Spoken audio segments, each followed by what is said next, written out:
Boa noite a todos. Estamos iniciando mais uma live de perguntas e respostas do Centro Espírita Fabiano de Cristo. Sempre agradecendo a Deus por mais esta oportunidade, pedindo que Deus esteja conosco nesta noite de hoje, nos abençoando, trazendo harmonia, paz, permitindo que todos nós assimilemos da melhor forma possível os esclarecimentos desta noite. Hoje é com muita satisfação que a gente recebe mais uma vez o psiquiatra Dr. Wesley Assis. Convidá-lo agora, só um instante, para estabelecer a conexão. Lembrando, gente, que nós esperamos conseguir responder todas as perguntas, mas foram muitas perguntas. Então, as últimas que chegaram, talvez possa, dependendo do ritmo, não serem respondidas, mas a gente tentou fazer de tal forma que conseguíssemos juntar as perguntas similares, parecidas, para que todos tivessem suas dúvidas atendidas e respondidas. Só um instante e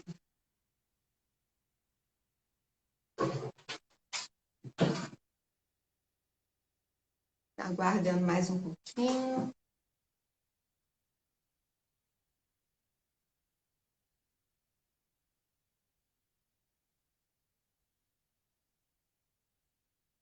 Lembrando também para as pessoas que estiverem assistindo. Oi, boa noite, doutor. Boa noite. Tudo bem? Tudo bem. Prazer receber de novo aqui com a gente. Prazer é todo meu. Agradeço a confiança. Pois é, a confiança que o pessoal tem é muito, né? Porque chegaram muitas perguntas. Eu estava falando agora, mesmo que a gente vai tentar responder todas, tentar juntar um pouco das perguntas parecidas, assim, para ver se a gente consegue atender todo mundo que enviou pergunta. Se a gente não conseguir, a gente vê o que faz então depois, marca uma outra data, ou o próximo convidado responde. Então a gente, o senhor quer fazer alguma prece inicial para a gente começar? Pode fazer. Então eu vou fazer assim rapidamente, né, para a gente conseguir um tempo maior. É só mesmo agradecendo a Deus por mais essa oportunidade e pedir que a gente, todos nós juntos, todos que estão sintonizados conosco neste momento, consigam estarem preparados, harmonizados para assimilarem de uma forma melhor os esclarecimentos dessa noite de hoje. Então, doutor Wesley, a gente ficou devendo uma pergunta para um paciente que está em tratamento, que não é espírita, ele é católico, mas ele começou a fazer o tratamento e então ele tem algumas dúvidas sobre o que seria a reencarnação, qual o propósito dela, e ele diz que nos dias de live, nos dias da live de tratamento, ele não se sente muito bem, fica sonolento, tem muita dor de cabeça. Aí, aproveitando para dizer que essa é uma queixa comum entre as pessoas que fazem tratamento. Nos dias da live, costumam, às vezes, ter empecilhos, receber visita, telefonema, alguns problemas físicos mesmo. Isso é um pouco comum, não é? Boa noite a todos. É um prazer estar aqui. A gente tem que entender, principalmente quem não tem conhecimento da lei dos fluidos, que à medida que você consegue iniciar um tratamento com fé, essa limpeza fluídica, essa mudança das energias na pessoa podem repercutir no sistema nervoso, né? Identificando na forma de mal-estar súbito. O importante é perceber se, com a prece, com o término do tratamento, esses sintomas, essas queixas, de vagas a mais intensas, elas vão desaparecendo. Outra coisa comum, além de algumas percepções do sistema nervoso central, que é a cefaleia, tontura, vertigem, aperto no peito, algumas vezes tremores, arrepios, podem também ocorrer, algumas pessoas têm crises de choro ou uma sonolência muito grande.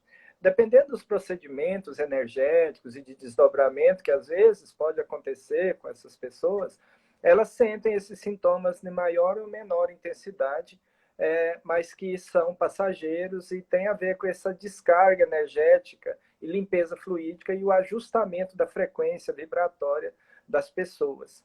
Né? Para quem não tem um conhecimento, a gente diz que isso pode acontecer em qualquer tratamento, quando um pastor põe a mão na cabeça, quando você usa, né, com muita fé a hóstia. Então, todos esses choques psíquicos e anímicos ocorrem em tratamentos assim. Tá? Então, é passageiro e terminou o tratamento mais cedo ou mais tarde, 1 hora já desapareceram todos. E quanto a explicar para ele sobre a reencarnação, dá para falar rapidamente, assim, em poucas palavras? Explicar sobre a reencarnação é um curso, né? Então, de forma geral, a gente entende que nós chegamos à vida adulta e, às vezes, observamos que nós não temos ainda o domínio de todas as nossas habilidades, todos os nossos conhecimentos e todo o gerenciamento das emoções. E que se a gente pensar que numa única existência a gente vai terminar a nossa tarefa, né? E vai para o plano espiritual, porque a gente acredita, tem as pessoas que acreditam que terminando a vida física, tudo que acaba, essa pessoa é o materialista. Temos aqueles que pensam que terminou o corpo físico, a vida, né? Que alguma centelha, alguma dimensão da pessoa persiste. Esses que pensam que algo continua além do corpo são espiritualistas. E tem aqueles que pensam que nem só ele sobrevive ao corpo, como ele precisa retornar para continuar o seu aprendizado. Porque muitas vezes a gente desencarna com 70 anos, tendo muita dificuldade de dominar as emoções, com muitos processos de desequilíbrio, com erros que a gente não conseguiu resolver e reparar. Então, a reencarnação ela tem esse objetivo de, segundo aqueles que creem na reencarnação, a doutrina espírita é reencarnacionista, o hinduísmo é reencarnacionista, né? Já os indivíduos católicos, evangélicos, são espiritualistas. Eles acreditam que alguma dimensão do ser sobrevive à morte, mas cada um com um destino diferente para cada pessoa. Então, a reencarnação cumpre um papel de continuar aprendizado, de reharmonia dos desafetos, de seguir reparando e fazendo bem, e a missão, né? Que nós estamos um pouco distantes dela, né? Pelas nossas próprias imperfeições. Então, a reencarnação, de uma forma bem simples, precisa a gente ter conhecimentos de outras questões básicas da filosofia que possam ser adicionadas a esse saber. Mas, de forma geral, a reencarnação tem esse papel, tá? De aprender e reparar. Tá bom. Então, agora vamos entrar nos problemas emocionais mesmo. Como assim, era de se esperar, muitas questões a respeito da depressão. Então, assim, também tentando atender a várias pessoas, qual seria a diferença entre tristeza e depressão? Quando saber qual é o momento de procurar um médico, um psiquiatra ou psicólogo? Uma pessoa disse que ela tem depressão, mas a família acha que depressão é falta de Deus. Então, não vê necessidade de tratamento e nem muito menos em terapia. Então, o que é que podemos falar, né, sobre isso? Você disse aí um amontoado de perguntas, mas vamos começar da última. Diante do sofrimento humano, né, nós temos um papel a cumprir. E aquele que sofre tem que enxergar no sofrimento um instrumento de educação. Então, é falta de Deus no coração quem está diante do sofrimento do outro e não sabe compreender a dor do outro. E ao invés de dar apoio àquele que sofre, ele julga. Porque o julgamento é uma forma de indiferença com a dor alheia. Portanto, depressão, todas as formas de sofrimento psíquico precisam ser consideradas pela sociedade. Depressão é mais uma forma de sofrimento psíquico, nas mais variadas formas que ele se expressa. Então, diante da dor de uma pessoa que tem sofrimento psíquico, a gente tem que compreender que ali também há sofrimento e há respeito com a dor do outro. Então, aquele que convive com quem está com depressão, ele tem várias formas preconceituosas de se expressar. A primeira delas, assim, não, eu não tenho tempo de ficar deprimido, não, eu trabalho demais. Ah, isso é falta de Deus, de forma sumária, faz isso é falta de Deus no coração, com certeza, no deprimido e em quem está olhando o deprimido.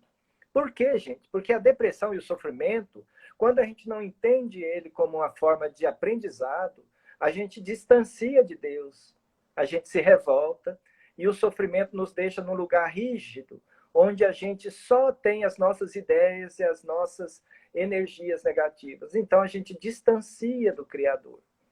Quando a gente entende que o sofrimento que está ocorrendo conosco é para mudar o nosso entendimento, aí a gente começa. Porque a depressão é um problema de saúde pública, é uma pandemia, é mundial. E a depressão envolve diversos aspectos, hoje muito bem estudados e comprovados. Portanto, a gente tem que ter a compreensão com aquele que sofre, com aquele que não entende o sofrimento psíquico como uma forma legítima, né, que precisa ser tratado. Então, essa é a primeira questão.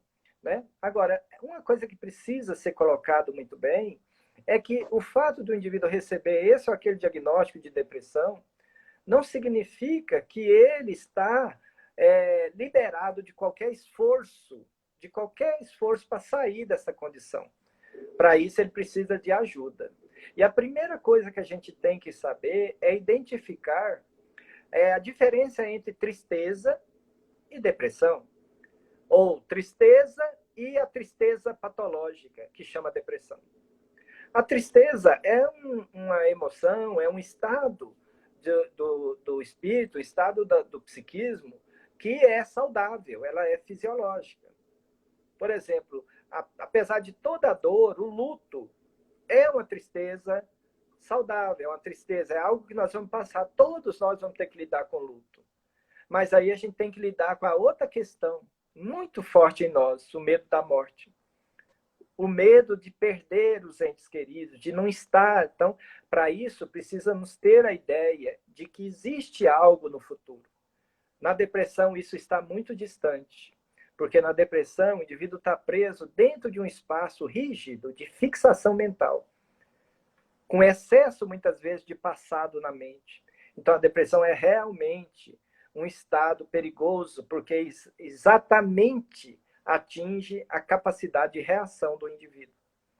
Então, quando a gente fala para um familiar assim, de forma sumária, não, vai pescar que melhora. Ah, senhor, vai, pinta o cabelo, pinta a unha, vai pescar, para com isso é besteira, isso é coisa da sua cabeça. Então, quando a gente fala isso, a gente está indiferente com a dor do outro. É quase que um desrespeito para aquele que sofre. Porque se ele estivesse sofrendo uma pneumonia, então ele estaria doente mesmo. Depressão não, isso é coisa de quem não acredita em Deus. Até que a depressão chega na porta dele e ele reconhece ela finalmente. Então a depressão é uma situação onde o indivíduo tem uma visão negativa de si, uma visão negativa do futuro e uma visão negativa do mundo. É um binóculo que ele olha para o mundo todo, né? Ele altera a sua energia, altera a sua forma, sente uma culpa que ele não sabe identificar, vem lá do fundo da alma. Então, nesse caso, a tristeza já não tem, a tristeza sempre tem nexo. Eu estou triste por causa daquilo. E para a gente buscar tratamento, a gente não vai buscar tratamento por conta de uma tristeza. A não ser que a gente não está conseguindo elaborar uma resposta àquela tristeza, a gente procura um terapeuta. O terapeuta vai nos ajudar. Mas não tem necessidade de procurar um psiquiatra. Agora, se você complica um luto de uma experiência de tristeza, você caminha para uma experiência de depressão, aí sim o psicólogo vai encaminhar para auxiliar o tratamento. Né? Não é uma coisa ou outra, é simultâneo. Psicoterapia e psiquiatria. Muitas vezes, a psiquiatria suspende os remédios, mas a terapia continua.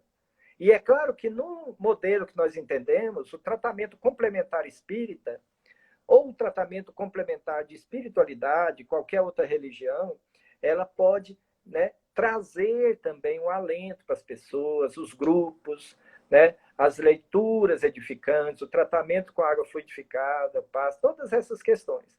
Já na tristeza, o indivíduo vai elaborar respostas de enfrentamento. Essa é uma diferença de forma bem simples, né? Agora, a depressão é hoje uma das grandes neuroses de massa. O que quer dizer isso? O consumismo, a violência, as dependências químicas, a tecnologia, leva o indivíduo a ter uma angústia decorrente do vazio existencial, a perda do sentido existencial. É dentro dessa neurose de massa, de perda do sentido, que a depressão surge. Porque quando a gente perde o sentido, a gente distancia de Deus, que está na nossa consciência. Por isso que é tão comum as pessoas falarem com a ideia diferente de que é falta de Deus. É como se, tá, resolveu, então vai fazer uma prece, vai fazer isso. Não é. É a mudança de paradigma, é a mudança de entendimento, do mundanismo, da normose, para uma espiritualização. E isso não se faz da noite ao dia, se faz com autoconhecimento, com busca de espiritualidade, o exercício dessa verdade que a espiritualidade nos traz. E a espiritualidade é a busca de Deus, não é a busca de religião. Religião não traz espiritualidade, a não ser que ela trazer sua fé. Aí a religião consegue mobilizar seus recursos. E isso na depressão fica muito distante. Por isso que o deprimido precisa de ajuda dos familiares e entendimento para levar para o tratamento. Você não vai levar depois que ele suicida, a não ser na desobsessão. Então é preciso entender que é uma condição grave. Muito diferente de tristeza. Então, assim, uma pessoa muito bem-sucedida, com tudo certo, profissão, casada, ela pode ficar deprimida. Porque eu acho que muitas pessoas acham que se tiver tudo certo na vida dela e não tiver nenhum motivo, ela não pode estar deprimida, né? Isso eu continuo falando que essa forma caolha, pouco abrangente, senso comum que se tem que, por causa do paradigma da sociedade hoje, baseado na prosperidade, achou que o indivíduo tem dinheiro e não fica deprimido. Isso é um erro. O consultório privado está lotado de pacientes deprimidos riquíssimos, né? A simplicidade e a pobreza são coisas diferentes. Existem indivíduos riquíssimos, extremamente pobres. Por quê? Porque a depressão está ligada à alma, gente, não é ao corpo. O corpo de uma alma deprimida, ele atinge um nível de exaustão, de desregulação emocional, nas vários tipos de depressão. Então, é preciso que a gente mude essas ideias estereotipadas para que a gente possa acolher a dor do outro. Tá? É assim esse preconceito com tudo, com esquizofrenia, com transtorno bipolar, com depressão, com dependências químicas. Esse preconceito na sociedade goiana e na sociedade brasileira é muito forte. Sofrimento psíquico você já olha assim de lado, né? Você escandaliza, e isso não pode ocorrer. Tá? Preconceito não tem tratamento, sofrimento psíquico tem. Tá? Você falou aí em transtorno bipolar, aqui tem uma pergunta, a questão se o transtorno bipolar é um tipo de depressão e também como conviver com bipolar. A família ou aquele que convive com a pessoa que tem esse problema também precisa de um tratamento psiquiátrico ou um tratamento espiritual? O transtorno bipolar é um transtorno que envolve uma flutuação no humor. O nosso humor, gente, ele tem um limite que a gente pode dizer, vamos dizer assim, hipotético. O nosso humor fica mais 3 elevado e menos 3. Dentro desse espaço, do mais 3, menos 3, ele pode variar. Nós podemos amanhecer hoje meio tristes. De tarde a gente já está bem. Né?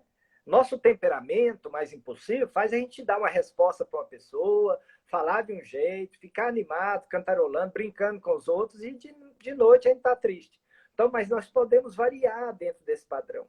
O indivíduo que tem a característica de variar muito para o lado deprimido e ficar semanas deprimido, e só consegue sair da depressão se tiver ajuda médica ou psicoterápica, esse indivíduo tem uma depressão. E se, ao mesmo tempo, num dado indivíduo, ele aparecer com euforia, pintar o cabelo de vermelho, pôr um cílio longo, fazer um monte de coisa, vestir de uma hora para outra e ficar animada, com pressão para falar, não precisa dormir, não precisa descansar de dia se não dorme de noite, esse indivíduo está em euforia, ele está em mania, que a gente fala.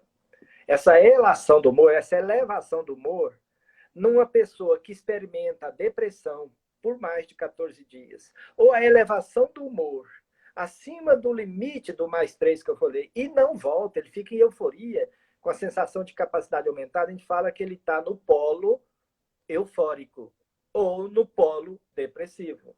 Essa pessoa que experimenta, a mesma pessoa, esses dois polos em períodos diferentes, a gente fala que tem transtorno bipolar do tipo 1.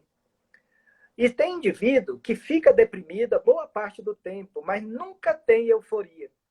Ele tem uma leve euforia, uma euforia pequena, porque o eufórico mesmo ele é improdutivo.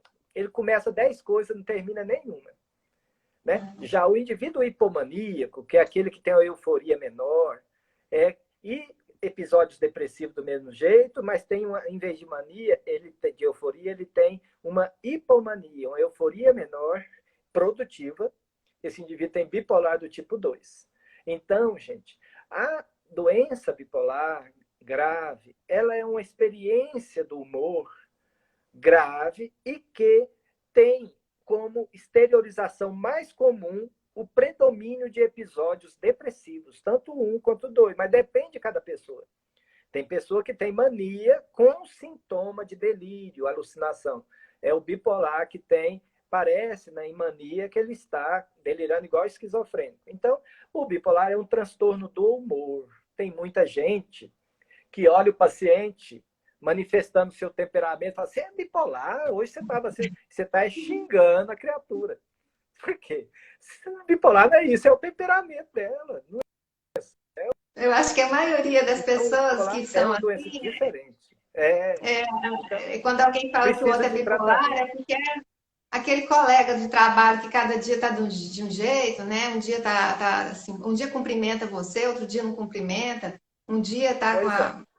Não é? Isso não é bipolar, então, é o temperamento Não, mesmo. não. Bipolar é uma doença que precisa ser envolvida num grande...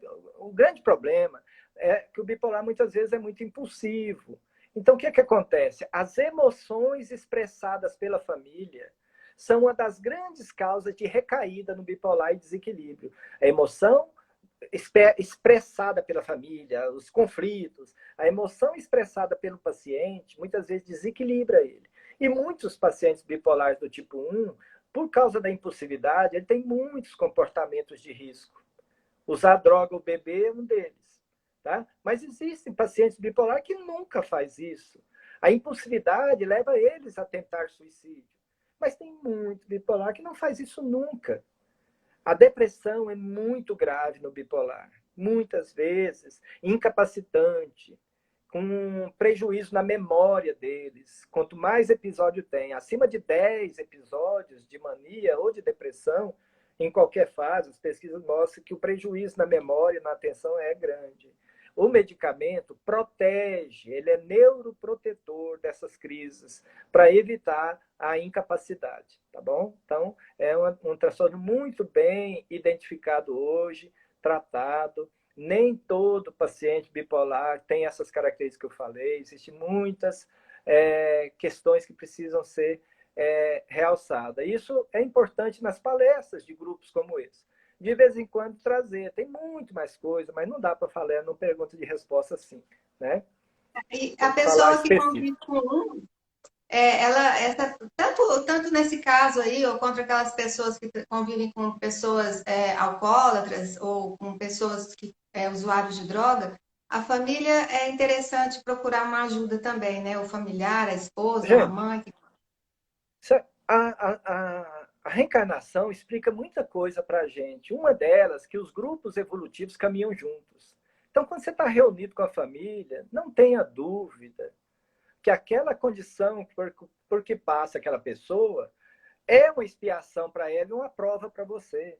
Provavelmente, vocês, apesar de não concordarem, estão vivenciando a situação.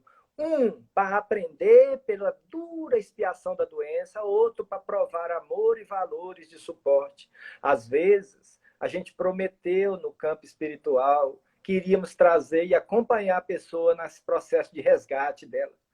E aí chega aqui, a gente esquece tudo, fica só com a emoção, né, com as tendências e reminiscências com aquela pessoa e aquela certa esquiva. Não, esse indivíduo é custoso, eu não quero. E aí a gente acaba não cumprindo as determinações da reencarnação. Né? Então é muito comum, né? Tem até uma pergunta que você colocou aí, o que é e quais os planos para a reencarnação? Gente, nós temos um projeto, uma intuição nos guia. Né? Hoje nós sabemos que nós nascemos é para fazer o bem, não é para fazer o mal. Você não precisa, igual o talião, não. Reencarna para você. Ah, eu fiz isso, então vou pagar isso. Que coisa simplista. Nós podemos pagar as dívidas, como Jesus falou, o amor cobre a multidão de pecados. Jesus não quer que o indivíduo seja castigado, quer que ele se renove, que se eduque. Portanto, à medida que a pessoa vai entrando em contato com os problemas da vida, ele pode oferecer o resgate através de serviço e trabalho em favor do bem. E o bem mais precioso é aqueles que estão convivendo conosco na família, tendo que lidar com várias formas de caridade. A paciência é uma delas. A tolerância é outra forma de caridade. O entendimento quando alguém da nossa família tem uma doença, um transtorno do pânico, um transtorno depressivo. Ali, o nosso familiar é o nosso próximo. Você não tem coragem de falar para uma pessoa na rua que está tratando de depressão que é falta de Deus no coração, tem? Não tem. Eu falo assim, você tem que reagir, fulano. Sabendo que a depressão exatamente pega o indivíduo na capacidade de reagir. Eu escuto isso no consultório há 30 anos. Então, é preciso que a gente traga os familiares para os consultórios, para as lives, para os atendimentos, e que as lives cada vez mais ofereçam recursos para que sejam trazido amor nas relações familiares e que a gente tenha compaixão daquele que sofre, daquele que está envolvido nos resgates através das doenças psíquicas. Esse é o verdadeiro Deus, é aquela virtude do topo do sermão da montanha, que é a caridade. Né? Mas para fazer essa virtude, tem que harmonizar consigo mesmo. Tá? Humildade, resignação, mansuetude, fé. Aí que vem o altruísmo e as outras virtudes ativas. Então é isso.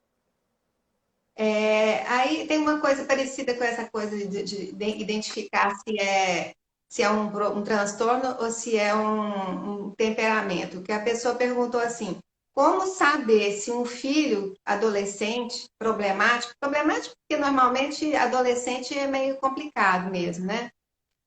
Como saber se ele está externando a sua personalidade ou se ele está em um processo de obsessão? Dá para saber? Gente, há poucos dias eu dei uma aula no grupo Saúde Integral sobre sofrimento psíquico na infância e outra sobre sofrimento psíquico na adolescência. Convido a olhar lá no site do Saúde Integral, né, que é www.gruposaudiintegral.com.br. Lá está essas aulas. Então é o seguinte, a primeira coisa que a gente tem que mudar, e eu falei lá na aula, é que a gente tem que mudar a ideia de que adolescente é problema. A maioria dos adolescentes estudam, se esforçam, são amorosos com pais, obedecem. A maioria deles não são problemáticos.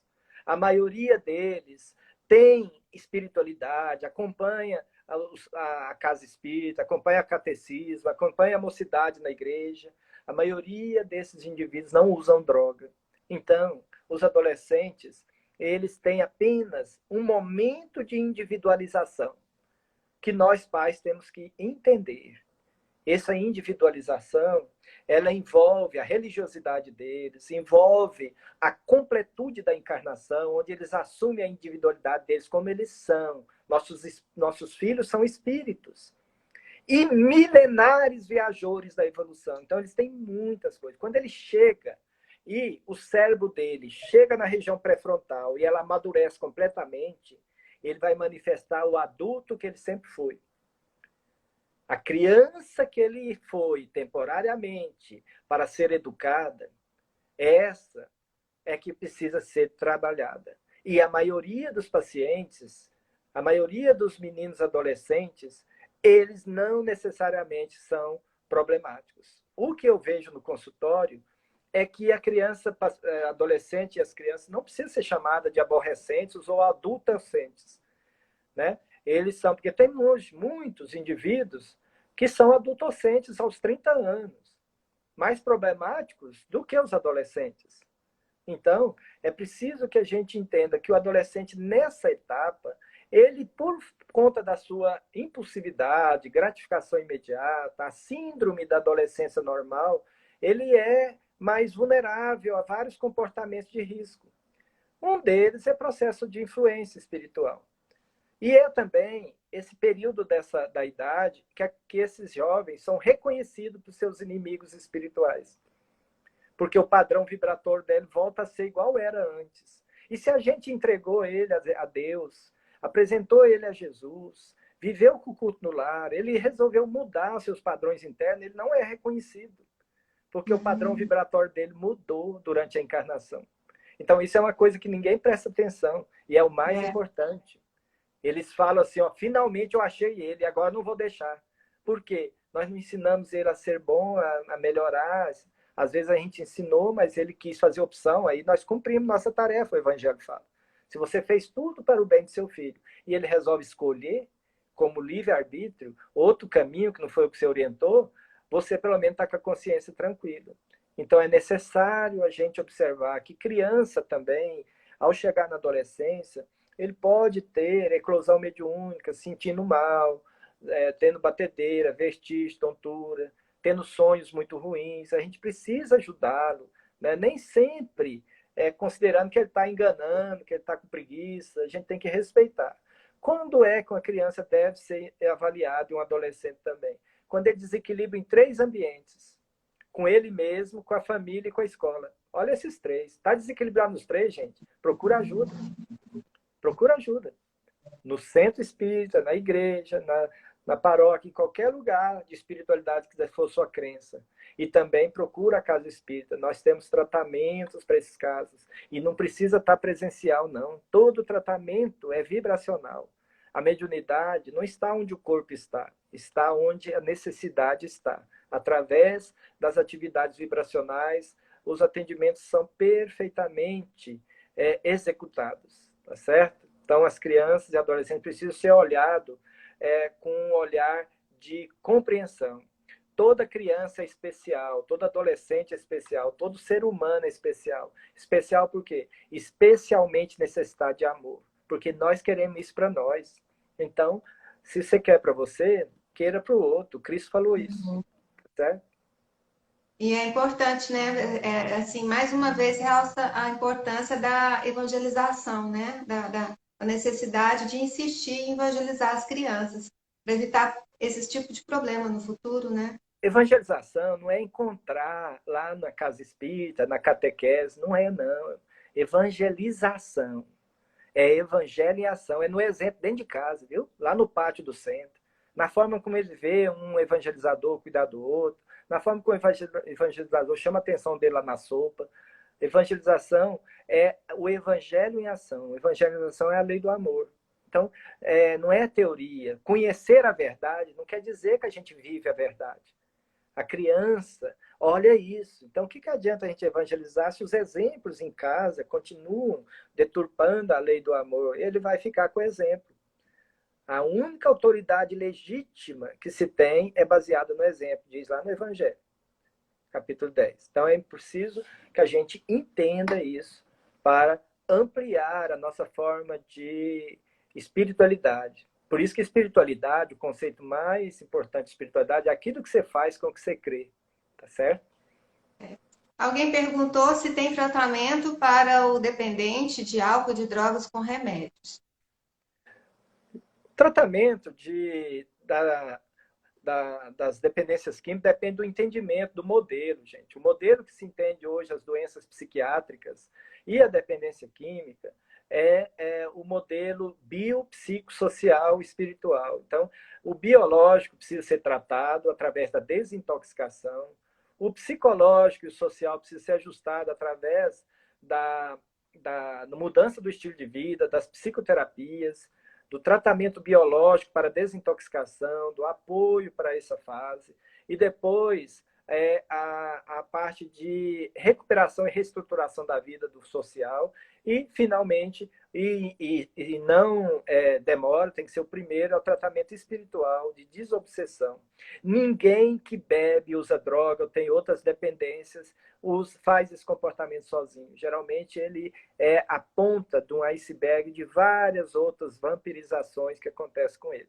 Então tem tratamento sim, o tratamento é espiritual, psicológico, farmacológico. Quando se tem um diagnóstico, trata-se esse diagnóstico, né? Às vezes é comum transtornos alimentares, transtorno de ansiedade, transtorno bipolar, transtorno psicótico e transtorno de personalidade. Esses são os transtornos mais comuns que coexistem com a dependência química. E aí eles precisam ser tratados. E não se trata o paciente. Paciente, aliás, na dependência química, nem chama paciente, viu? A gente chama ele de mensageiro. Ele é mensageiro do sistema de onde ele veio, família. Então, a família tem que ser engajada no tratamento. Não tem essa coisa que o familiar fala muito no meu consultório, assim, né? Não uso droga, eu não vou tratar, não. Aí, às vezes, ele faz tratamento lá no consultório, 10 minutos está em casa, o pau quebra. Aí não adianta, o trem vai perturbando. Então, o tratamento é do sistema familiar como um todo. Porque tem gente que intoxica usando álcool e droga, né? E tem família que intoxica com raiva, culpa, negativismo, intoxica com muita coisa. Então, a intoxicação, um intoxica com droga, outro intoxica com emoções negativas. Então, todo mundo precisa tratar, viu? Todo mundo. Seguindo a mesma linha de educação, né? As crianças também, elas podem ser obsediadas. Muitas pessoas às vezes perguntam isso porque muitos entendem que a criança tem uma certa proteção ainda quando são muito pequenas, então não poderia sofrer esse processo de obsessão, mas parece que a gente vê que tem crianças que têm problemas importantes, né? Uma criança tem proteção a partir do momento que o mentor dele acompanha ele, a partir do momento que a família tem um ambiente protetor, né? Não tem nada de... Tudo é merecimento. Então, vamos dizer que o indivíduo tem uma encarnação compulsória, que é o indivíduo que tem muito a pagar nessa encarnação, que ele não tem nenhum mérito que promova um auxílio. Mas Deus nunca esquece ninguém. Mas, em algumas condições, o pau quebra na família o dia inteiro, não tem religiosidade, não tem um culto no lar, acaba que aparece. E tem outros casos que são graves compromissos com o passado espiritual. A família ora, a família tem culto no lar, mesmo assim o jovem aparece com problemas. Quantos desses aparecem no consultório tomando 2, 3 medicamentos para uma doença espiritual? E aquele exagero de achar que tudo é espiritual, ou outro exagero que achar que tudo é doença, e sem avaliar amplamente o caso da criança, com avaliação especializada, com a psicoterapia, com avaliações neuropsicológicas adequadas e, acima de tudo, com a varredura mediúnica, que é submeter a criança e a sua família ao exame psiquiátrico. Não é levar a criança na sessão mediúnica.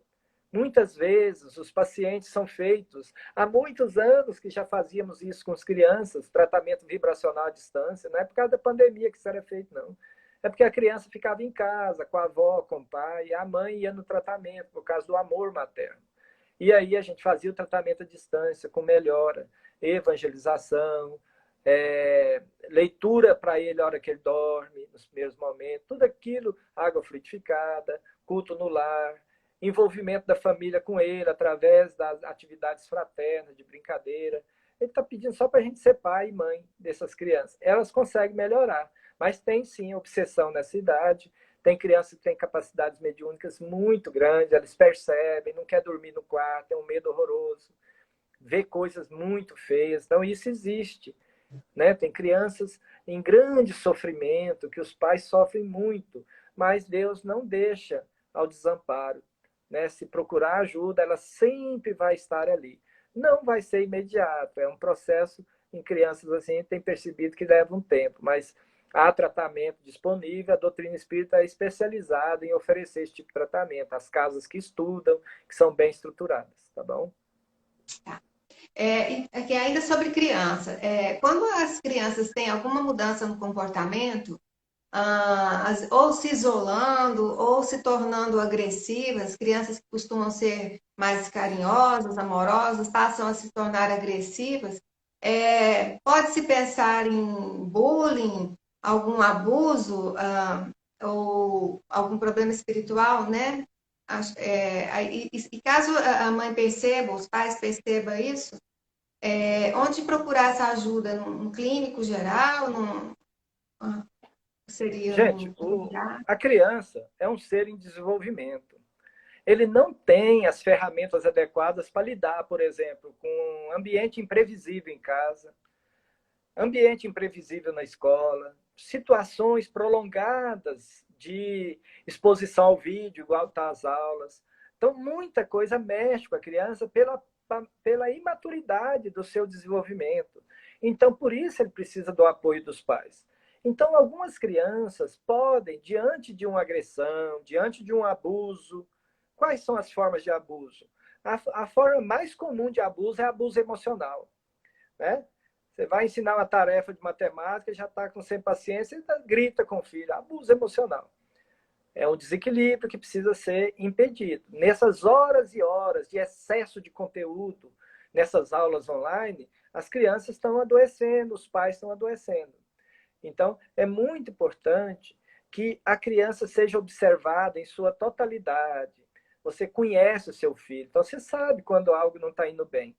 Então, criança pode, diante de abuso emocional, de abuso físico, né, de viver num ambiente imprevisível e de abuso sexual, ele pode se tornar arredio. Crianças deprimidas, a frequência na população é de 1%, pouco mais. E eles ficam, ao invés de ficar igual o adulto, eles ficam irritados. Eles não querem ir para a aula, eles têm muitas, queixam dores no abdômen, queixam muitas coisas. Mas aí a gente teria que falar toda uma aula sobre isso. No entanto, essas crianças podem ter sintomas que o adulto tem e precisa a gente envolver. Eu penso comigo, depois de tantos anos atendendo, eu penso que de 80% dos casos de crianças que chegam com esses quadros depressivos, 80% deles não é depressão. É patoplastia, é reação a um ambiente familiar, ambiente espiritual e o ambiente escolar. Se a gente olhar esses três ambientes, a gente vai parar de achar doença nas crianças e vai envolver eles, né, no tratamento adequado e estar mais atento, com presença real junto das crianças. Nós temos 4 estilos parentais que envolvem as crianças. O mais grave é o estilo negligente. Depois, o estilo passivo, que é baseado no mimo. E o outro é o estilo autoritário. Muita regra, muita autoridade, muito abuso emocional, mas sem presença real junto à criança. A criança cresce com um sentimento de insegurança. E o melhor que a gente consegue, apesar das nossas imperfeições, é o estilo parental autoritativo, que autoriza a autoestima das crianças. Esse realmente previne essas condições que nós estamos falando aqui, tá certo? E isso aí é tema bem complexo, porque tem que descrever eles. Eu fiz uma descrição sumária, Mônica, vamos ver. Tá. Tá certo? Sonambulismo, doutor, o que seria? É uma doença? É um problema espiritual? A pessoa já nasce com isso? Ou pode acontecer com qualquer idade, qualquer época, a pessoa de repente fica sonâmbula?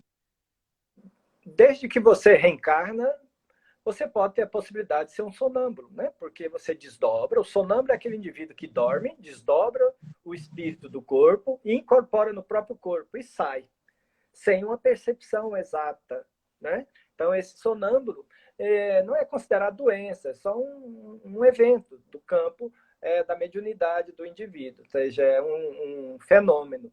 Então, esses fenômenos, muitas vezes, eles são inofensivos. Alguns outros trazem características um pouco mais perigosas. Então, é preciso que a gente tenha uma observação do fenômeno Existem condições mais graves, que são aqueles quadros de desdobramento com riscos, sai de casa, pula uma janela. Esses pacientes precisam ser mais cuidados para que evite acidentes. Mas, de forma geral, a família estando atenta a esse processo de sonambulismo, ele tende a desaparecer com tratamento espiritual, com envolvimento da pessoa, com fechamento de alguma sensibilidade dele através de tratamentos específicos. Isso tende a melhorar. Mas não considero doença, não.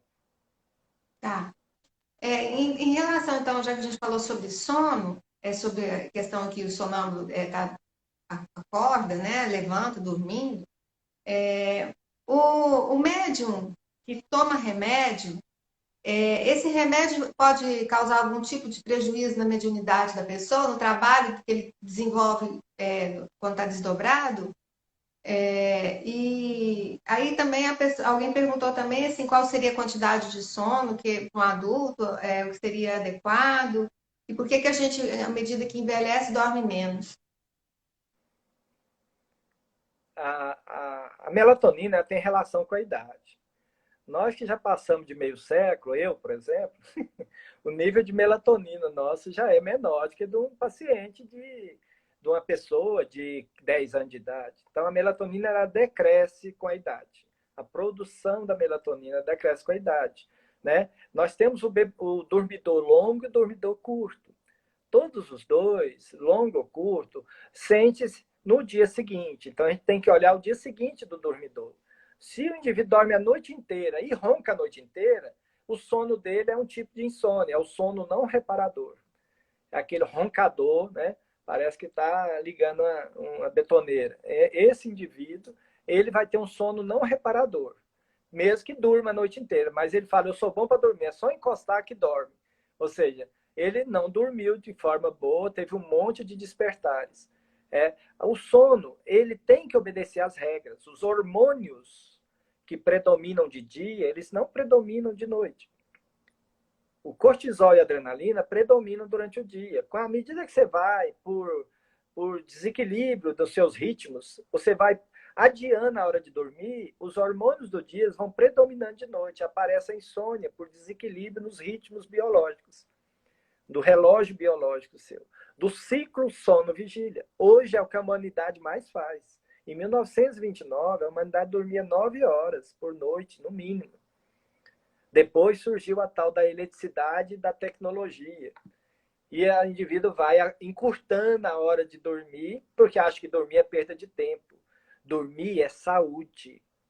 O refazimento cerebral precisa do sono. O envelhecimento e a perda das energias vitais têm relação com isso. Então, hoje, a gente sabe que dormir faz parte da saúde, da prevenção. Então, essas pessoas que atrasam o sono, elas tendem a ter maiores dificuldades de perder peso, essas pessoas têm mais nível de cortisol e, portanto, mais processos inflamatórios daqueles que dormem normalmente.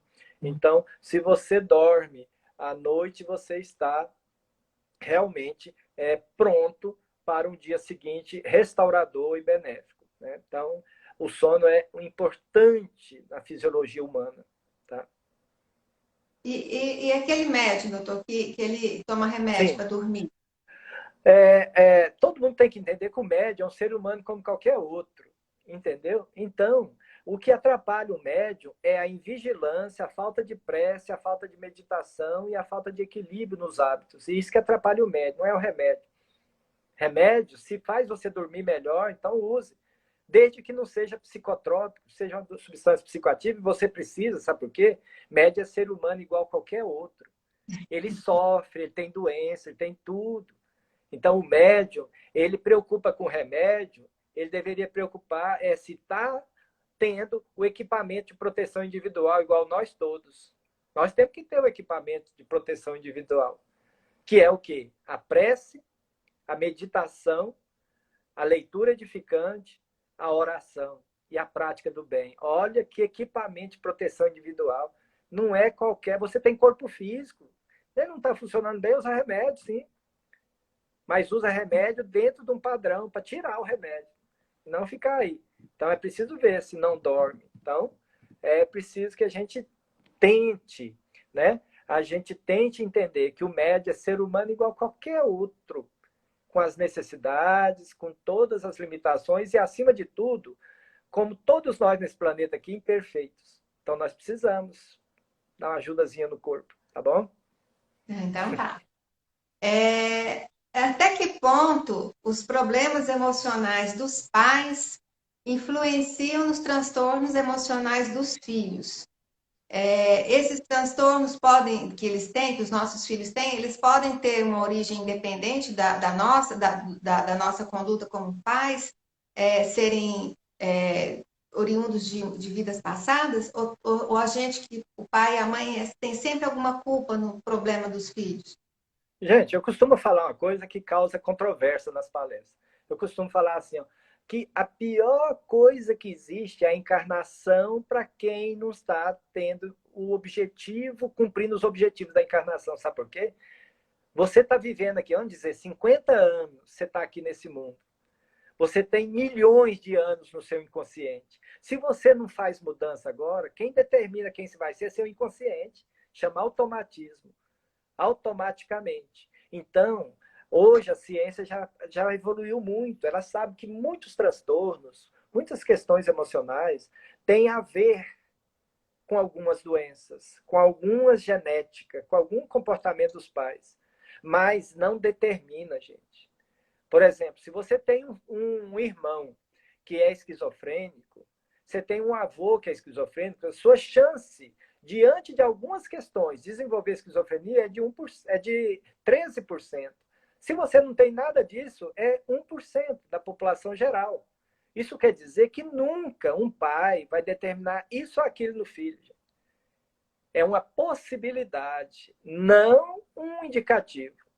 A possibilidade genética, o genoma, não pode se expressar sem um determinante.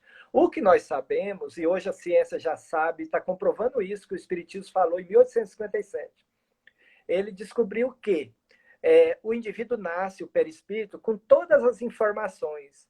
Se ele tem uma informação de que ele vai desenvolver ela aos 35 anos de idade, ela é esclerose lateral amiotrófica, uma doença grave degenerativa, que vai fazendo com que a musculatura e os nervos vão se degenerando. Então, se ele tem isso, mas ele tem um desenvolvimento no campo do bem, no campo da caridade, no campo das atividades, mais no campo do bem, então é muito importante que a gente olhe para isso, porque certamente Deus não vai, você não vai dar o clique, o epifenômeno. Hoje funciona a epigenética. O epifenômeno não vai lá fazer manifestar a doença. Mas se de todo jeito você não aprendeu, esse mecanismo educativo vai despertar. E vai aparecer a neoplasia, vai aparecer o câncer, vai as doenças degenerativas. Porque Deus não castiga ninguém, não. A gente é que acaba achando a senha. Sabe o quê? Indiferença moral, raiva, mágoa, culpa, apegos. É isso que faz o nosso genoma ativar, viu? Se nós não temos isso, ele não ativa, não, gente. De jeito nenhum. De jeito maneiro, como diz aqui em Goiás. Mas e a questão, assim, eu digo nem na questão genética, não, mas uma mãe que é muito ansiosa, que tem transtorno de pânico, por exemplo, ela pode fazer com que o filho, que não tenha nada genético, nada, passar a ser uma pessoa com esse tipo de problema, unicamente porque a mãe também era meio desequilibrada emocionalmente? Mônica, na medicina e, aliás, na vida, nem tudo é um evento, não é cartesiano, não, igual Newton, não. Um evento, um resultado, nunca isso. Às vezes você vive com uma pessoa extremamente ansiosa e você aprende o que você não quer ser. Entendeu? Nós não Entendi. somos a história do James Hillman disse que se nós formos olhar para os nossos pais e culpar os coitados por tudo de ruim que acontece na nossa vida, nós não passamos de um vitimismo.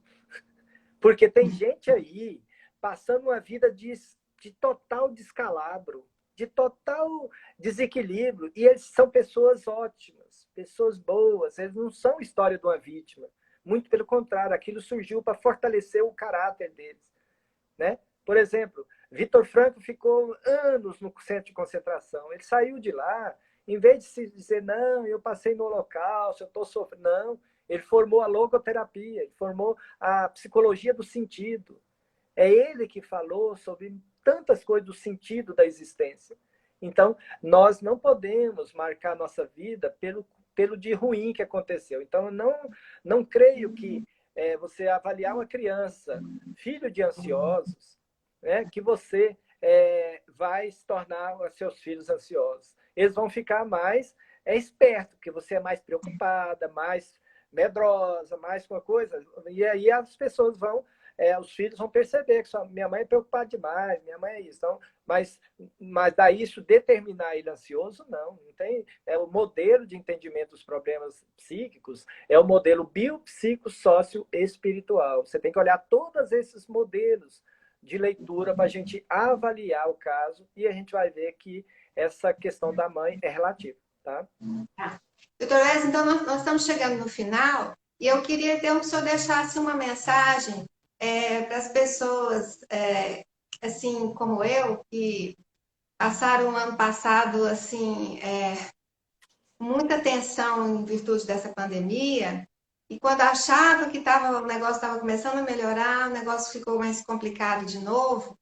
E tem muita gente assim que está assim, extremamente com o emocional abalado. Então, se o senhor puder deixar uma mensagem para esse pessoal aí, para essa turma que está se sentindo assim, meio sem chão, assim, sem esperança, o que a gente pode falar para elas? E agradecendo, né, mais uma vez, ter aceito o convite da gente para participar da live. Agradecendo a todo mundo que assistiu e fez companhia aqui para a gente. Lembrando que essa live estará, assim, salva no IGTV e também no YouTube. Ah, tá bom. Gente, acima de tudo, o ser humano ele vai precisar. Todas as grandes pandemias que existiram na Terra, eles exigiram do ser humano mudanças psicossociais, mudança de paradigmas. E essa não é diferente. Então é preciso que nós possamos perceber a necessidade da espiritualização. Único meio de proteção eficaz, única vacina eficaz, né? Mesmo aquelas que vão ser feitas no corpo, ela vai precisar de um organismo que vá dar uma resposta adequada a essa vacina.